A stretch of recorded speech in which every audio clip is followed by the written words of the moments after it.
Nhưng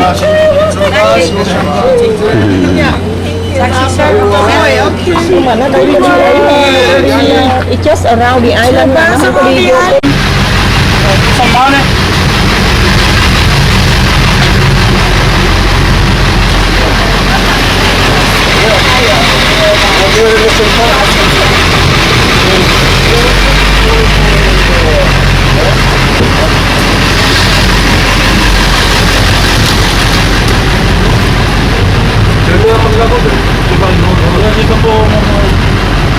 Okay, we're gonna go to the ATM machine first, and then after that, we're gonna start our tour.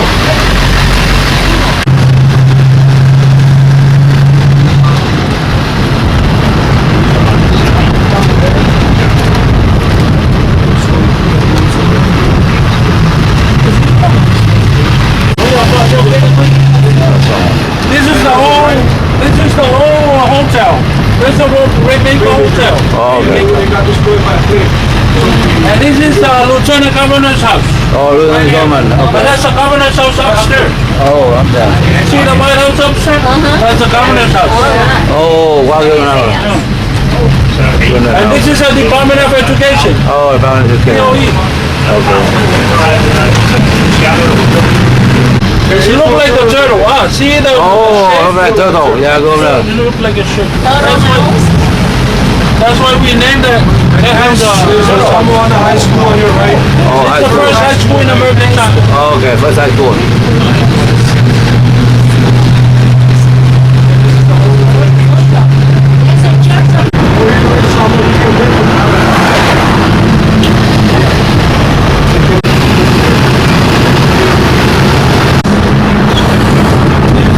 One of the elementary school.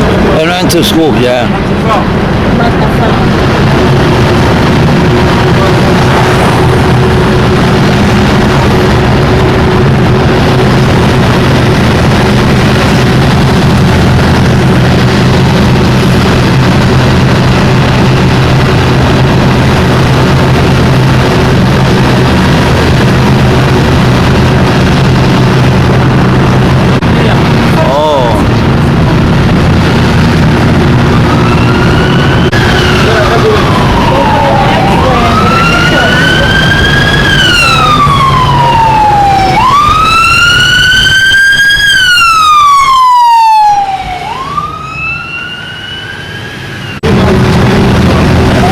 What language you speak at home? Samoan language. Samon. Oh, okay. A little bit you will be using the English. A little bit, yeah. How much people here make a month? Normally. The what? How much people here make a month normally?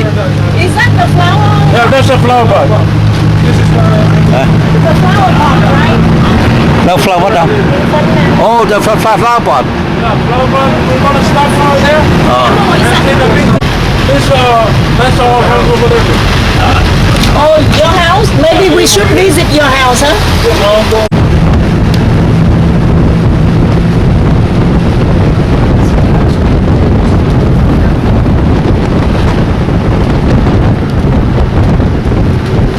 Right now we are in Batu. This is the Batu village. As you can see on your left line over there, there's the big church. There's a Catholic church right there. Yeah, big church.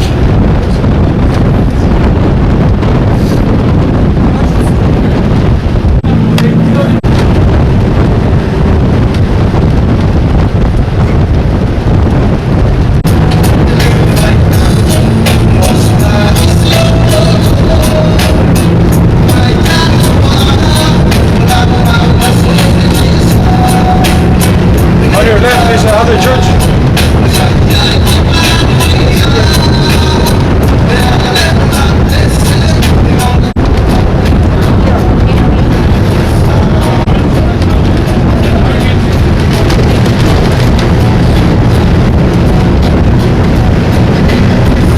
On the island, we call it the typhoon, right?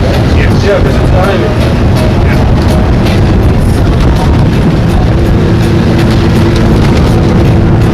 Seeing a lot of people in the church.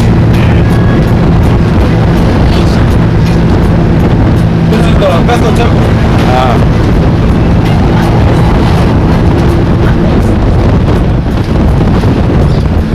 You can just go grab food. Hả? Like I said over here, you don't need a job to survive. There's food always everywhere. Food everywhere. Yeah. Like you can go just buy the banana, you can bring like breadfruits, taro, fish. But you have money to buy it. You don't need, you have to go make your own plantation. Oh, but your own plantation, you have land? You have land? Land? Yeah, your own land. Your own land. Oh. So over here you don't need to have a job.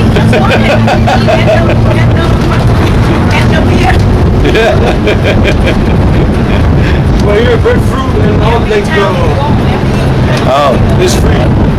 So, besides Samoa here, and American white people come stay here? You see? There's some American people came to, some American people come stay here because like they like the lifestyle. Oh, permanently or what? Permanently or just they come on? Yeah, they all come here because like Permanent. yeah.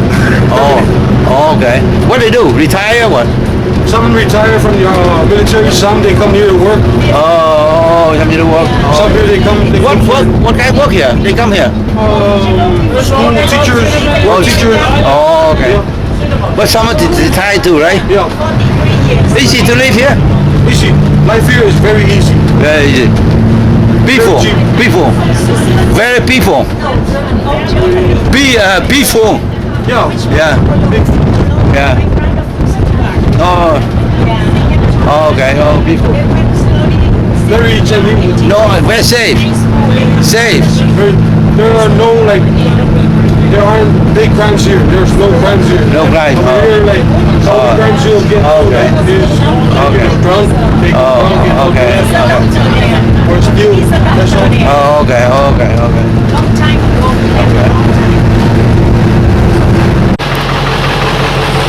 That's Korean ship sink last year. Oh, okay.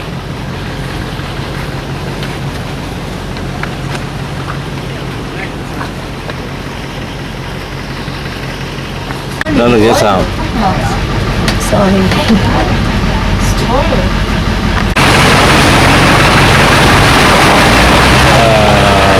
People die, ví dụ people die vì tắm biển ở đây nè. Very dangerous. Bên biển, the view here.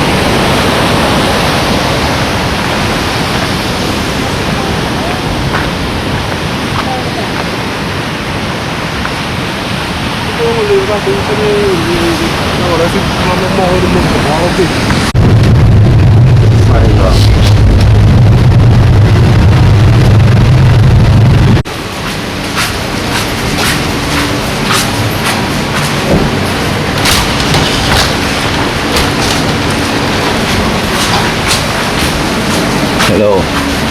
Thank you.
Kaze.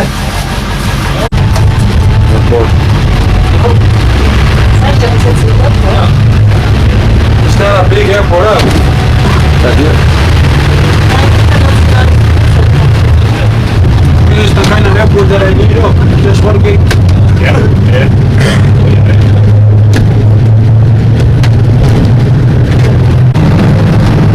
This is the two-wheeler store. Okay, next one.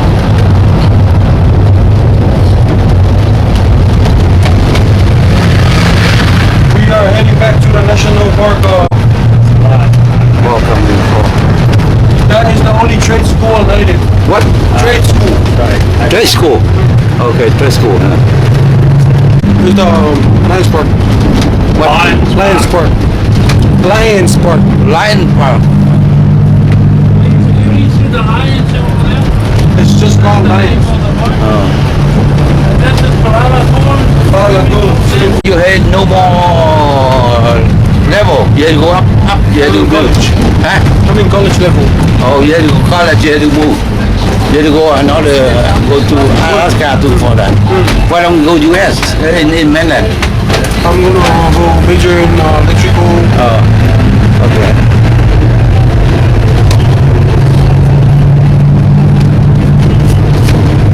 Oh, God. Oh,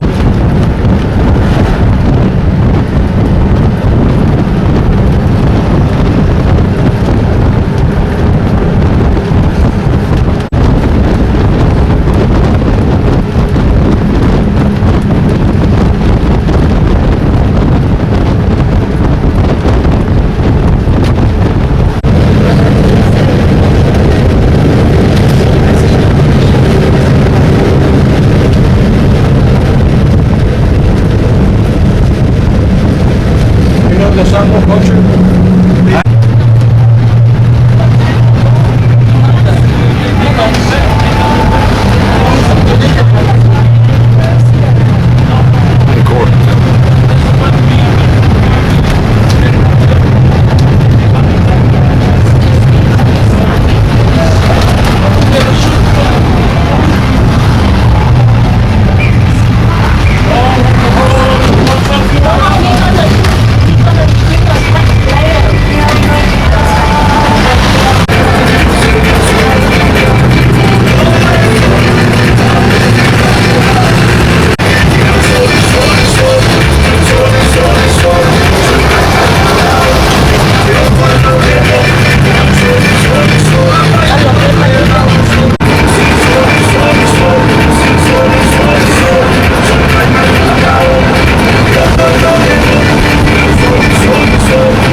Oh, do all this.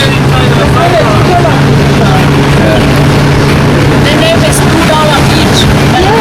But they name it Do all this.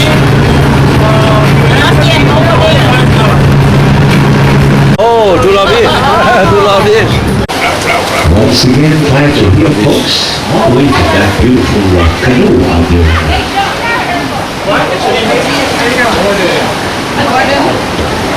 No, I am Samoan, if you haven't noticed. I was born and raised here. It wasn't until after I graduated from high school, and then I left this little rock, I joined the military. I was in U.S. Army, served for over 3 years. But I always knew I was coming back. I was coming back here. So, just by a show of hands, what do you think about this island? Is it beautiful? I agree. Growing up in this island, the lush rainforest, the coral reefs, the ocean, you don't really think about it. I didn't really think about it. I mean, I took all of that for granted. And it wasn't until I left this little rock, went into California, and I saw these huge, tall buildings. It was really shocking for me. I had to drive miles just to see the beach and to see the rainforest. So I thought back, I said, man, I do have something special back home. So that's why I knew I was coming back to this little rock. So I'm going to be talking to you about, my presentation today is going to be about the National Park. I will talk to you about the National Park. And the core of my presentation is the culture, the Samoan culture. I will slowly transition into a Samoan culture. Because of the sake of time, we only have about 40 minutes. I've got so much to share with you, but unfortunately, we don't have that much time. Again, I am so sorry. I have to apologize. Right when we stepped in, a lot of people came up and asked for a park stamp. I have to apologize. We didn't bring the stamp with us. But I brought some brochures. Would that do? Okay, yes, of course. Okay, thank you. So you won't beat us up for not bringing the stamp, right? Okay, great. Very good. So, again, Ranger Tide already took down some addresses for some of you who really want your stamp. We can mail that to you. Okay, so at the end of my presentation, Tide will do a little performance for you. That's to pay back for her not to bring the stamp. So she has something special at the end of my presentation. And then we will give you a chance for Q&A, so you can ask us some questions. Okay, all right, let's go into the presentation. Welcome again, Afirmai and Talofa.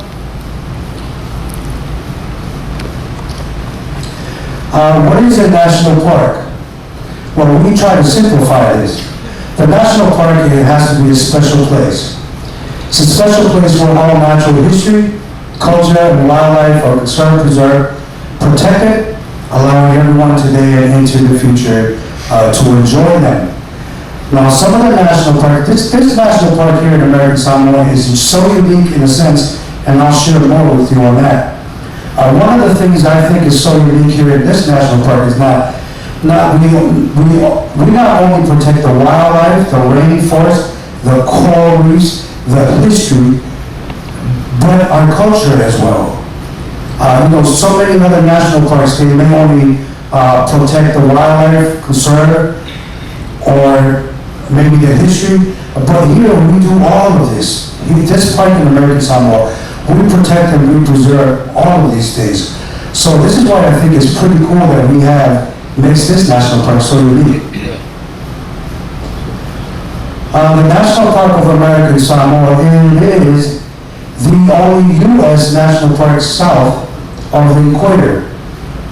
Again, unique in that sense, so we have different wildlife here, the rainforest, the coral reefs, because we are the only one south of the equator. We are the only national park south of the equator. The national park here, another unique thing about this national park is that the land is leased. So the federal, I was just asked earlier, so the federal government does not own the land here? No. This is another unique thing about this national park is that the land is actually leased. It's leased from 7 villages. It's a very unique management partnership. So we have a very close partnership with the villages or the chiefs. So these villages are actually getting some amount of money from the national park to actually, for the park to go in and preserve and protect their land. So that's another unique thing about the national park here at American Samoa. The national park also consists of 3 islands. The islands of Manua, as you can see here, the island of Tahui, Orosena, and Ofu. They are about 60 miles east from this main island of Tutuila. And there's approximately about 9,500 acres in the national park. 400 of those acres are underwater. It's actually all the coral reefs. And the Manua Island is very well known for these coral reefs in the park.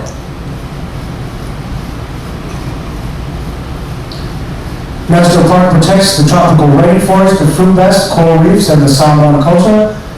As you can see, we're on the island of Tutuila, and if you look at that map on our screen right now, the dark green area, that is our national park here on this island.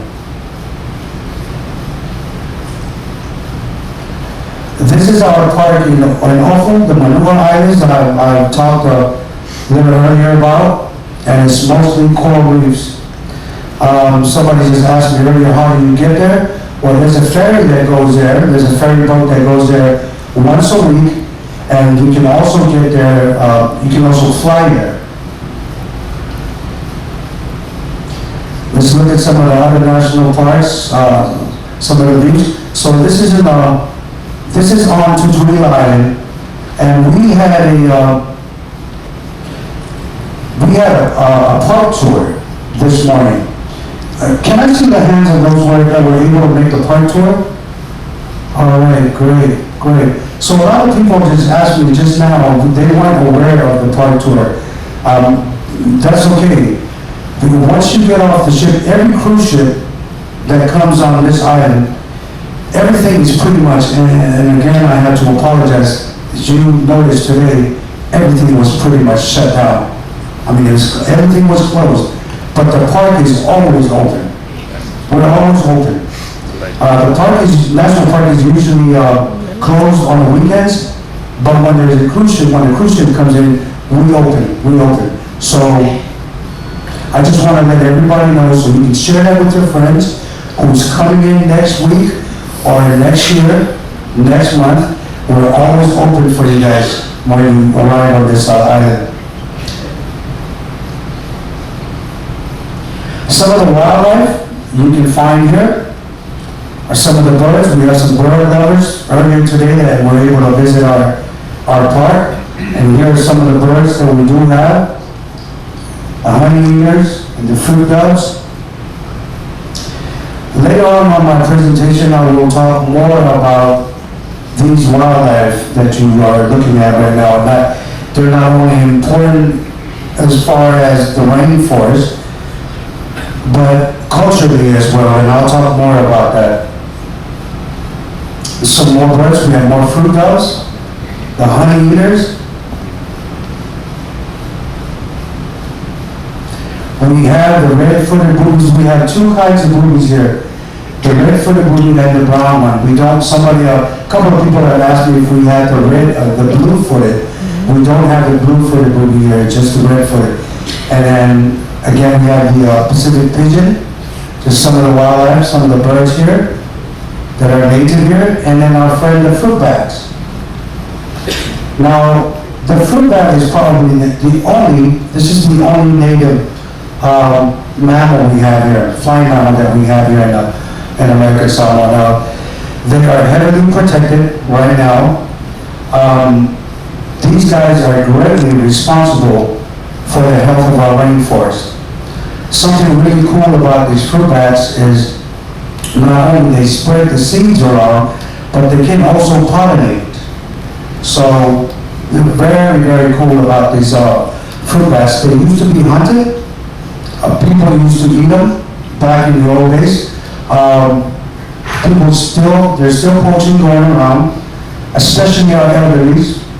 And it used to be one of our delicacies, but we don't eat that. This age, the Ty and I, like that, we go for chicken instead.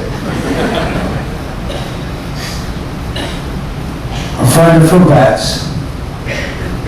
Another look at the fruit bats.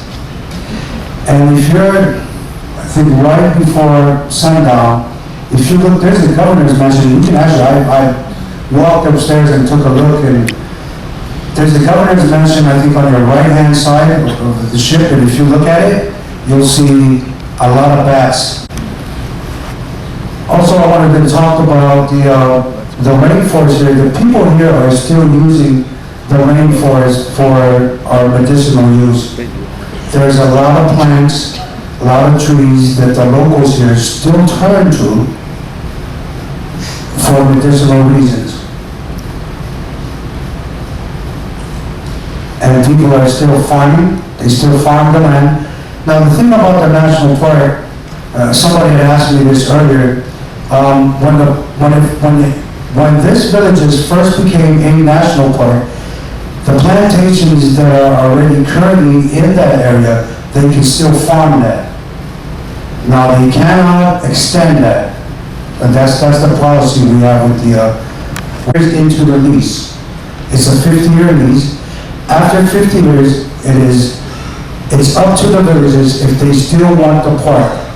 If they still want it, they can. If they want to get out of it, they also can do that. And that's the agreement with the partnering with the villages. So people are still farming inside the park. And now I'm going to move slowly into the heart of my presentation, which is the Fasamo, or the Samoan way of life. It is believed to be, according to archaeologists, this island was inhabited 3,000 years ago. 3,000 years. As you can see, there's not much land here, so land is very, very important in the Samoan way of life.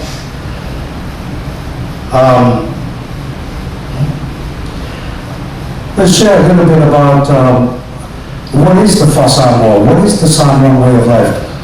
One thing about the Samoans, it is believed to be the oldest culture in Palefale. Grandma and grandpa would sleep there, and on the other side of the Fale, mom and dad would be there. Now, I think I was pretty lucky growing up as a Samoan, having my grandfather here. Before I would go to school, he would share stories with me. He would share legends, Samoan legends and story with me. Today I have a totally different house. Like I said, Fales comes in different shapes, different forms. Today I live in a house now, not a Fale. I live in a house, and I have I have 3 kids. They're all teenagers, and now they all have their own privacy. And these kids they're constantly on these things called, what do you call them, Ranger Ty? Those little, some of the things that are keeping the kids, I've seen some changes. Part of what the national park is doing, and I'll share this later on in my presentation, is to get those kids out, take them back, in a rainforest, and show them what our elders did back in the old days. I can safely say about 70% of the food is or the matai. Again, one of the ceremonies, a special ceremony that's been around for hundreds of years and is still going on today. Still vibrant, the culture is still vibrant. Talk about the fine mat, the Iwatoa, our fine mat. these fine mats are so special that back in the old days, before the American currency, with the hairpiece, he's now going to become a paramount chief, a very high chief. So that's what the headdress is about. Also dressed in a Iotolo or the fine mat. And then we have, on the right, we have the Samoa Siva, our song and our dances, which goes back hundreds and hundreds of years and is still well and alive today, is our songs and our dances.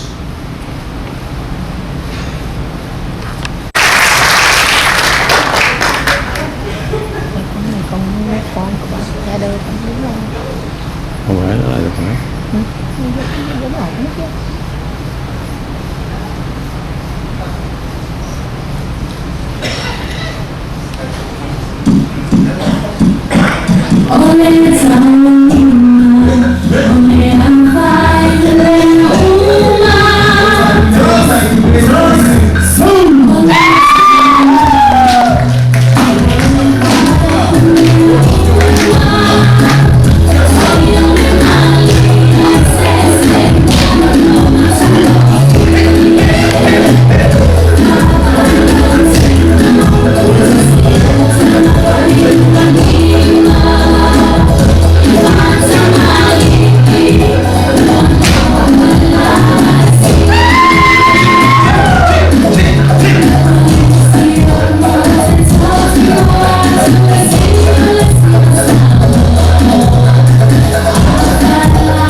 I'm actually out of breath right now. I apologize. I'm out of shape, actually. I just gave birth, so. Thank you. So, what I was trying to explain, the tattoo that I showed you while I was dancing, it's actually called a malu. Everybody say malu? Malu. Malu. Now, specifically for females only, a malu can be worn only by females. Females have their own tattoo, and then you have the males, which is called a somaimiti. Does anybody want to say somaimiti? So that's why. So males, they will be tatted. My husband was actually tatted when he received this tattoo, which is called the somaimiti, at the young age of 17. I received mine before I turned 21. So before the coming of age, a lot of Samoans, they actually had designated somebody or specified the only people that could have tattoos were people of status. Nowadays, if you have the pride and if you understand your culture and your language, feel free to flaunt your tradition, right? So that's why I have it. Not only to add on to that is that a lot of Samoan females, if you are a Matai's daughter, and as stated in Ranger Poole's presentation, if you are a Matai's daughter, you as well can have one too. The primary focus of the tattoo is as long as you understand your language and you know what you need to do, then you're fine. But other than that, I would like to hand the mic back over to Ranger Poole. And if you have any other questions, you want to take pictures with me and my tattoo, feel free. Now, She's going to charge you this time. Sorry, so let me just add on, I forgot something. Now for the males, in the pictures as shown above, The males, they will start their tattoo from right beneath the your breast line. Now, the males will start from here all the way down here, and it goes all over, except for the groin area, obviously. But for the buttocks, everything is tatted. And it usually takes about a week, depending on the person that's getting tattooed.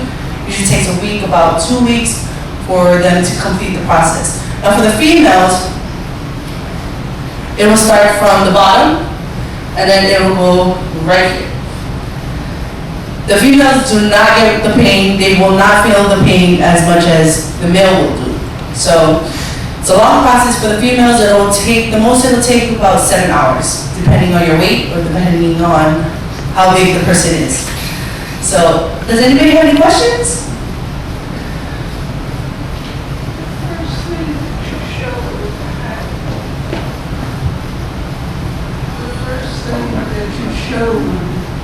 Had the national park symbol up there, and you had another word beside it.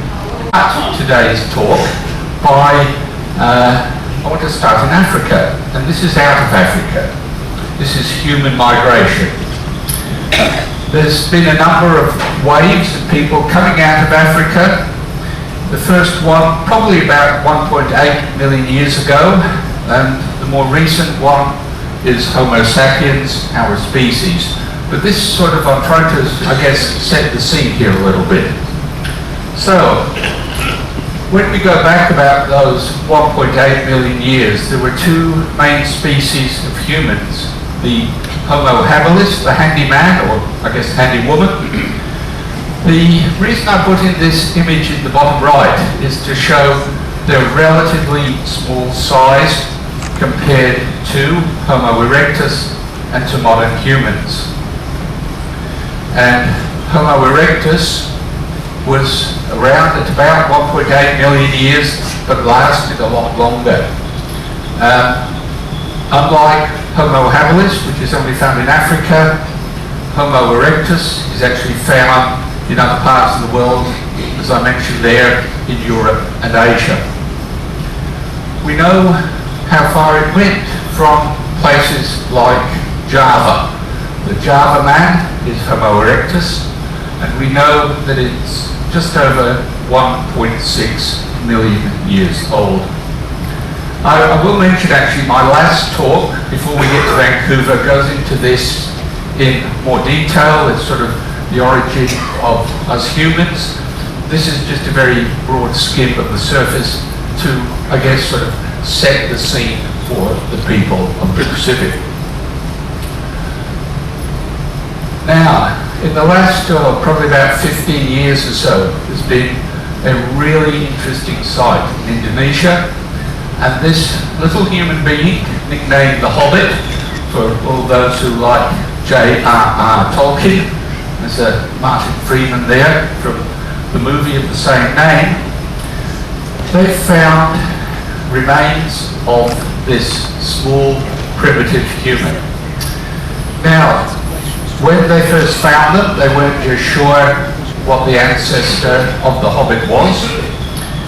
For a long time it was argued that it was Homo erectus. However, there was a study done last year from people where I live in Canberra, Australia, from the Australian National University, who looked at a number of the features of the skeleton of the Hobbit, and what they determined was that in fact the features were very, very archaic, and they believed that in fact it came from Homo habilis and may have even come out of Africa earlier than that 1.8 million years. And another interesting find that's just come to light about 3 years ago now are these people called the Red Deer Cave people from China. I also want to just draw, I guess, your attention to the fact that, again, they find that these people had both archaic and modern features. So, not enough information from the skeletons that we know of in China to determine whether it came from either Homo habilis or Homo erectus. So, We know that people got to the edge of the Pacific Ocean, but certainly we don't think they got any further. But given the number of new finds that have been in Asia and Southeast Asia in the last 10 to 15 years, to be honest, nothing would surprise me anymore. But one other very interesting find, this goes back to 2010. This is actually a cave in Siberia at a place called Denisova. And what they found were bone fragments, and they were literally fragments. Nothing even close to complete bones, just bits and pieces. The interesting thing was that when they did the DNA analyses of these bone fragments, what they found was that there was a new species of humans, and they called them, not surprisingly, the Denisovans. But the other interesting thing was in the cave, they also had modern humans, us, and they also had Neanderthals as well. But what I think is even more interesting is that when they looked at the DNA from these few bone fragments, there's the cave up in Siberia there, what they found was there were, well, this is what they postulate, Neanderthals came through, and although it doesn't show it there, other early humans came through as well. The point I wanted to make with this one was that in terms of the DNA of all the, I guess, modern day populations in the world, it's the Melanesians who have the highest percentage of Denisovan DNA. So that's why they believe that the Denisovan people would have probably come through Southeast Asia, come through Indonesia, and then through to Papua, and maybe even a bit of northern Australia. And the other thing that is, I think, very interesting was that the Melanesians also appear to have some DNA from an as yet unknown group of hominids. So still a lot of work to be done, still a lot of things to find out. Now, if we go to our species, and I do like that little cartoon with Homer there, Homo sapiens, and the picture here at the bottom of I guess the map is about 2 years old, but I left it in for the reason that about 2 years ago, this is what we believed happened with our species, and that we came out of Africa maybe 130,000 years ago and spread from there. Well, that really has all changed in the last 2 years, because now they've found modern man, Homo sapiens, from Morocco, 320,000 years. Just 2 months ago, they announced from a cave in Israel remains of, again, Homo sapiens, 180,000 years, China, 120,000 years. So it's been pushed back all the time as more and more evidence is becoming available from fossil finds throughout Northern Africa, then the Middle East, and then Asia. And the other one is, I've got here 65,000 years when they appear to have come through Asia, Southeast Asia, and then through to Australia. And that date of 65,000 years comes from a site just near Darwin, which is a World Heritage Site, Kakadu. And these are the people that we believe are the ancestors to the modern day Melanesians. These are also referred to as the Papuans. They are the Australian Aborigines as well. We've also done a lot of work in the last probably 2 or 3 years looking at the DNA, the genome sequences for Australian Aborigines. So very much a work in progress, but the initial results certainly seem to indicate that those people came through and then have led to the Melanesians. Now I'll just quickly go around the rest of the Pacific Rim, because while most of the talks focused on, as it were, the central part of the Pacific Ocean, I didn't want to go around the rim. And this is as the people have come out from Africa, come through Asia, and then crossing through from Asia, if you look at the bottom diagram, at a place, well, it's now the Bering Strait, at those periods in time between 70,000 and 60,000, and then again between about 30,000 and 11,000 years ago, there were land bridges. So you could cross there without getting your feet wet, and then coming down to Alaska, Canada, and the USA.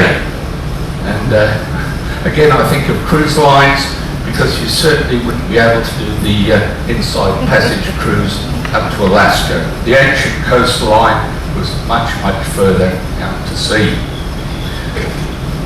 As I say, going round the rim, there's a whole series of papers that I've read, and I will confess that I am no real expert on the first people through the Americas.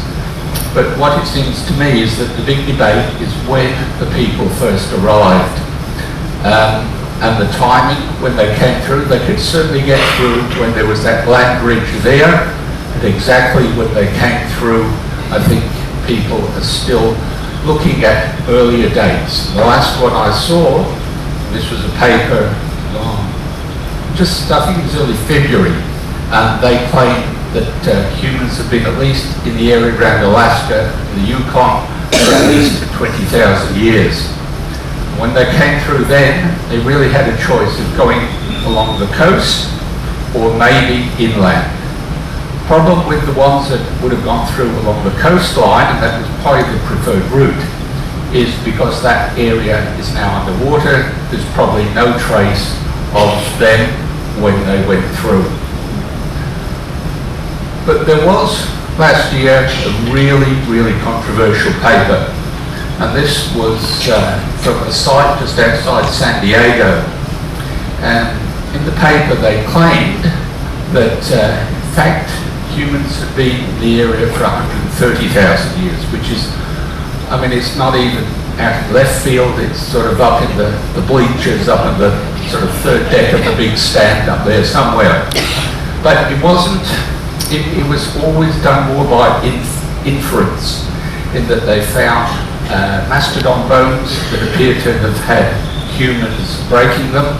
They found cobbles there, as I noted, that appear to have wear marks that could only have been done by humans. Look, I think a lot more work needs to be done. Personally, I have some qualms about the dating.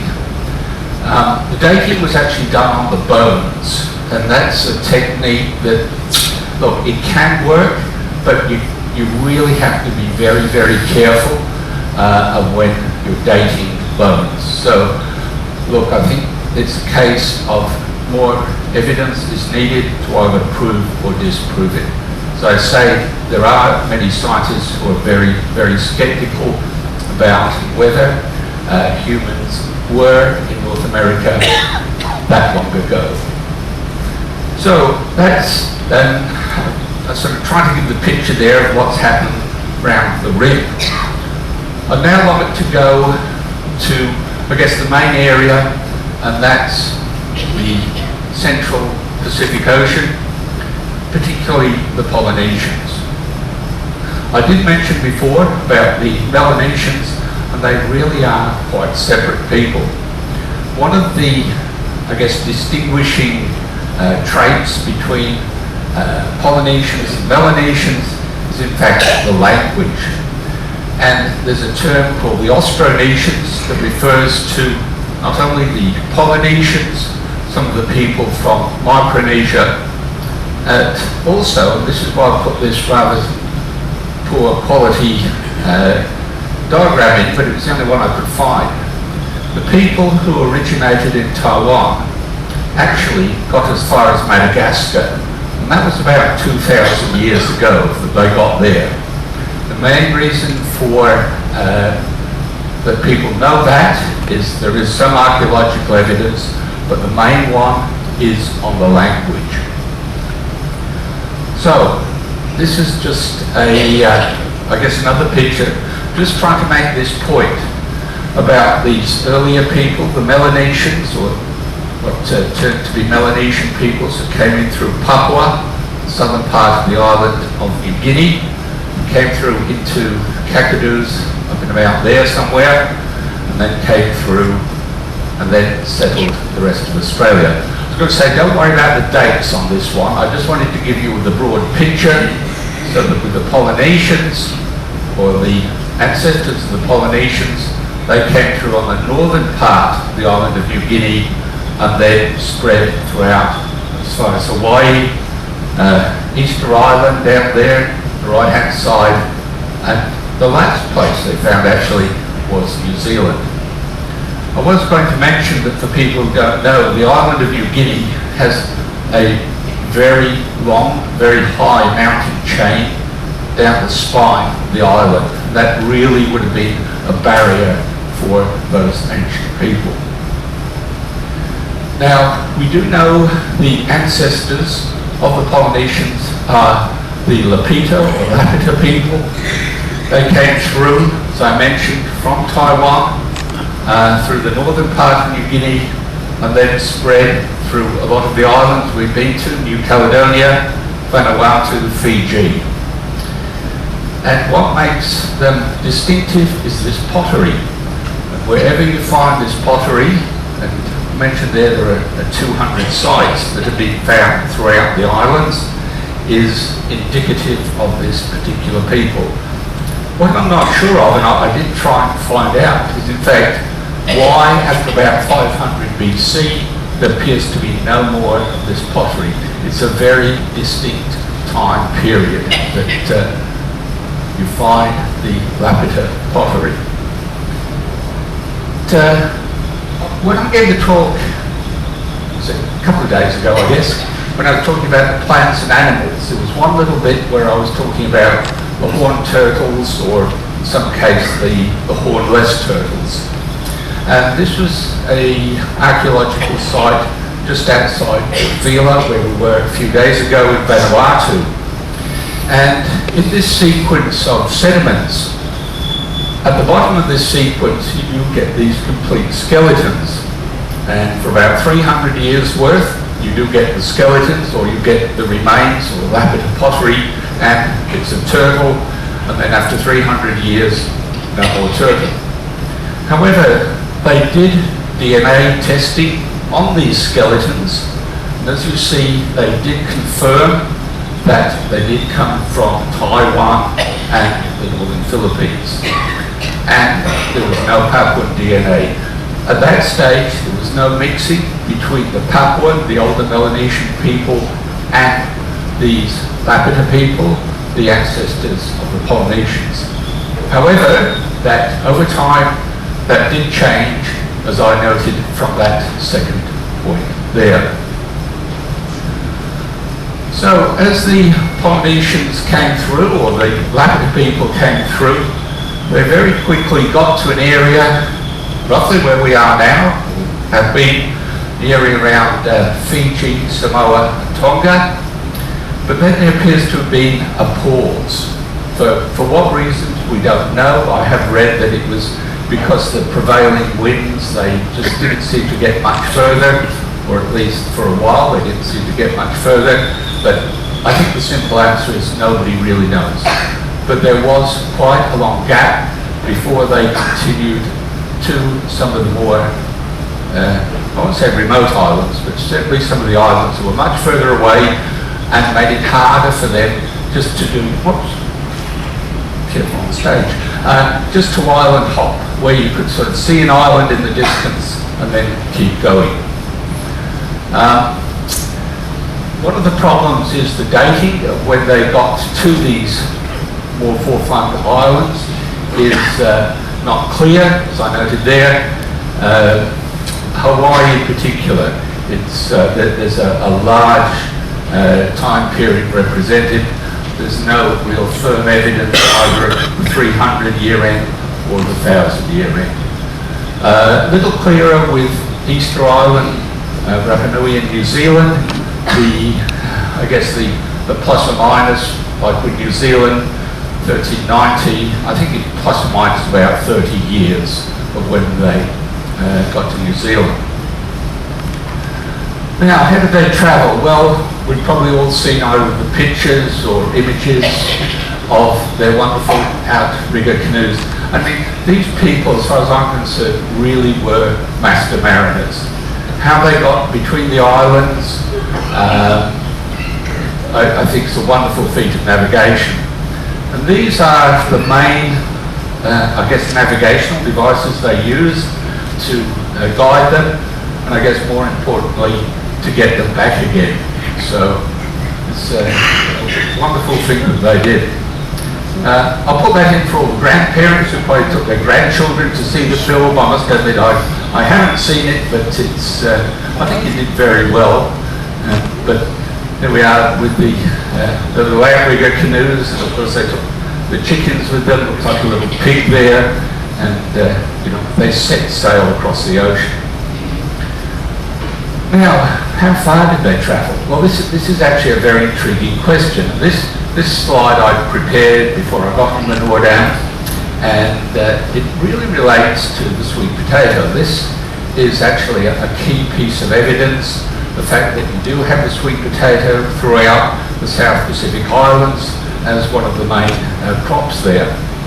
And as I said there's real debate as to whether they got to Central South America or whether the Coomera floated in. However, when I was on board, and I do like looking at the New York Times online, the complimentary site when you're in the library, and there was actually an article, I saw it a few days after I got home, about a very extensive DNA study of the sweet potato. And the real bottom line was that they believed that the sweet potato got to the South Pacific, to the islands, 110,000 years ago. And we know that is long before any humans got here. I mean, the earliest some may have got here were the Melanesians, although we doubt that. They sort of seem to stay around Papua, and that was 50,000 years ago. So this suggests that they got to the islands in another way, and as I say, that was their conclusion, that they got there by floating or with the birds. And I guess that comes back to the talk I gave the other day about how the plants and animals travelled between the islands. So I do note the final point there, much like the ones with the San Diego Mastodon site, but not all scientists believe this. In fact, in the article in the New York Times, there was the person who was commenting on this was from the ANU in Canberra, and said, well, yeah, this is all very nice, but, and then sort of listed all the reasons why he didn't think that was correct. So again, I think it's one of these works in progress, but again, it demonstrates to me as more a fossil person than a DNA person just how useful DNA can be in the absence of any sort of fossil material. And obviously you won't get any fossil material of any sweet potatoes. So how far did they travel? Well, we don't think they got to either Central or South America, but what we do know from archaeological sites is there's New Zealand. Well, we know they got there, but they also got to this place, Auckland Island, and as you see, it's fairly barren, fairly windswept. And I suspect while they got there, they probably didn't stay there all that long. Certainly I'd be looking for somewhere a bit more hospitable. Another place that they certainly visited, probably stayed for a little while, is Norfolk Island. This is part of Australia, between Australia and New Zealand. It's had, I guess, an interesting history. That the Polynesians were there, but only a short time. It was then, there were two periods actually of penal settlement, when it was used as an outpost for the penal colony of New South Wales. And then eventually, the Pitcairn Islanders, who ran out of room on Pitcairn Island, and I think Bill's going to give a talk later on between here and Vancouver, all about the mutiny on the Bounty. So, very interesting place to visit, Norfolk Island. I know some cruise ships do visit there these days, but unfortunately I don't think we're one of them. Well, I was going to say, the other island where there is evidence that the Polynesians came, they didn't stay, with the Kermadec Islands. They're part of New Zealand. They're actually well north of New Zealand. They're up near Tonga. But I suspect the reason they didn't stay there was because the Kermadecs are actually active volcanic islands. So I suspect they were probably wise not to stay there. Okay, some of you may well know, and I know we have some Norwegians on board. Thor Heyerdahl, the famous Norwegian explorer, and his Kon-Tiki raft that went from, instead of going west to east, the Polynesians did, he at that stage thought they may have come from South America, he went east to west. I mean, he certainly achieved that aim. Sadly, I guess that there is no scientific evidence to suggest that that's really what happened. All the scientific evidence is having them coming from Taiwan and then moving eastward. And I guess there's maybe a further bit of proof is that on Easter Island, Rapa Nui, they took some DNA from ancient people there before the European contact, and they didn't find any evidence of any Native American DNA in any of those skeletons that they got. Now, I just wanted to have a few little, a quick snapshot of the Maori, New Zealand. They are probably the best studied of all the Polynesian groups. Like all the Polynesian, well, I won't say like all the Polynesian groups, the Polynesian groups, there are subtle differences between all the different groups in the different islands. I chose the Maori because they, as I say, they're probably the best studied. The picture on the right, very distinctive, the facial tattoos, the cloak there, the textiles that they used for their cloak and garments, and then certainly very warlike people, as one of their clubs that they used. I must admit, when I looked at it, I thought that really, if those are teeth, that to me really looked like part of a jawbone or something, but I'm not sure. I couldn't find out from the picture, or actually there's a work of art, that one.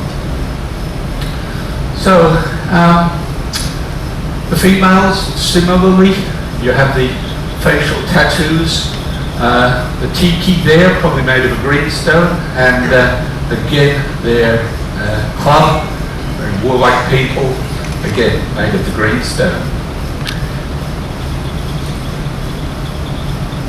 Given my geological background, I was tempted to say I'm always interested in looking at people and how they've used either rock types or even particular elements. In fact, that's a couple of talks I'm working on at the moment, the use of rocks and minerals through time and how civilizations have used them.